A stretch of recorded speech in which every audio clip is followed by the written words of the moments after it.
आज की कहानी। एक आदमी करोड़ों कमाकर भी गरीब था।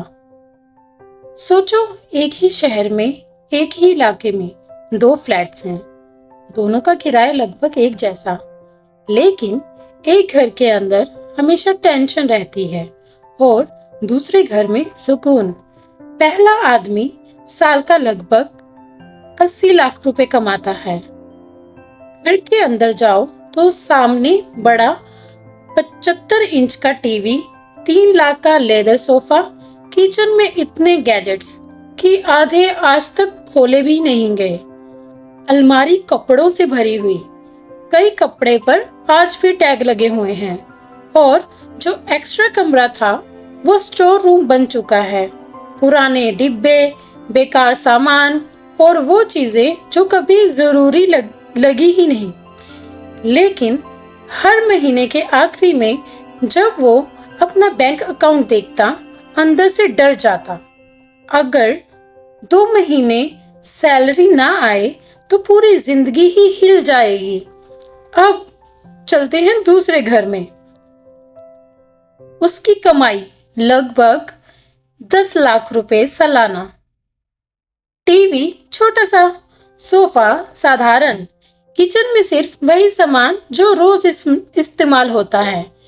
अलमारी में उतने ही कपड़े जितने सच में पहने जाते हैं। और सबसे हैरान करने वाली बात, उस इंसान के पास 1.5 साल का खर्च बचा हुआ है। हर महीने की कमाई का 20% निवेश करता है। एक ही शहर, एक ही इलाका, लेकिन कम कमाने वाला इंसान ज्यादा सुरक्षित है। क्यों? क्योंकि असली समस्या कम कमाई नहीं होती। असली समस्या होती है ज्यादा चीजें। हमें बचपन से ही एक झूठ बेचा गया है, जितना ज्यादा सामान उतनी बेहतर जिंदगी। लेकिन सच, हर चीज जो तुम खरीदते हो वो सिर्फ पैसे नहीं लेती, वो तुम्हारी आजादी भी ले जाती है। तुमने ट्रेडमिल खरीदी नहीं, तुमने घर की जगह दे दी, मेंटेनेंस लिया, सफाई का काम लिया और मोस्टली वो आपके कपड़े टांगने की एक स्टैंड बन गई। तो नेक्स्ट, फिर आपने लग्जरी कार ली। सिर्फ लग्जरी कार नहीं आई, उसके साथ महंगा इंश्योरेंस, सर्विसेज, फ्यूल और महंगी रिपेयर्स भी आई।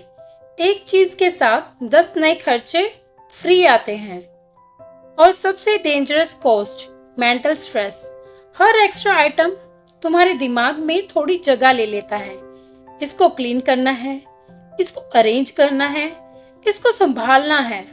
धीरे धीरे तुम घर में नहीं रहते, तुम सामान के वेयर हाउस में रहने लगते हो।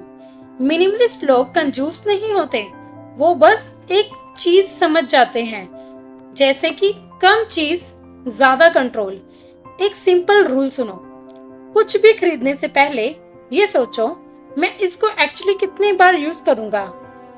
एक एग्जांपल लेते हैं, जैसे कि 25,000 की जैकेट अगर सिर्फ 2 बार पहनी तो हर बार 12,000 की पड़ी।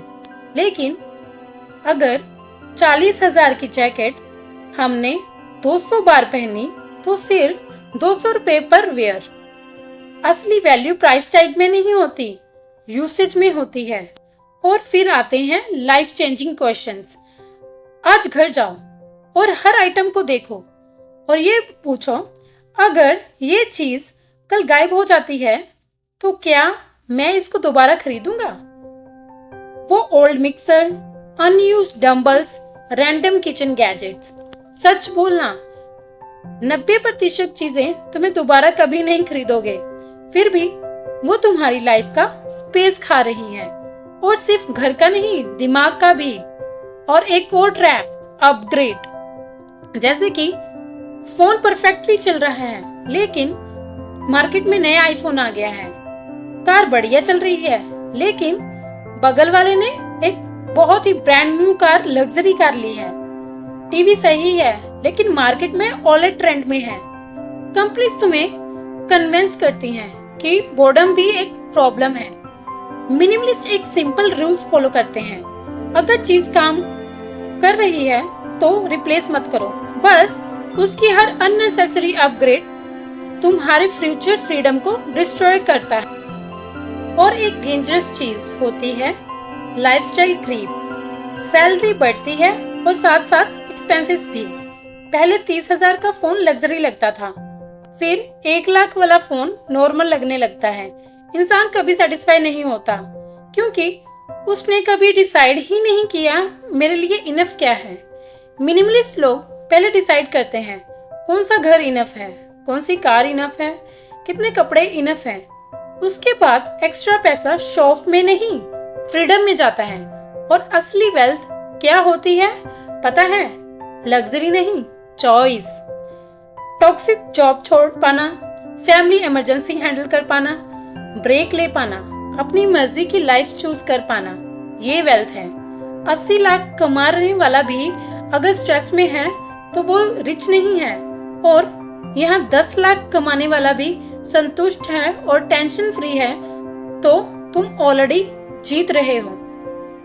एंड में लाइफ सिर्फ एक सवाल पूछती है, या तुम अपनी चीजों के ओनर हो या तुम्हारी चीजें तुम्हें ओन कर रही हैं। क्योंकि सुकून शॉपिंग कार्ट में नहीं मिलता, सुकून मिलता है जब बैंक अकाउंट देख के अंदर से डर नहीं कॉन्फिडेंस आए।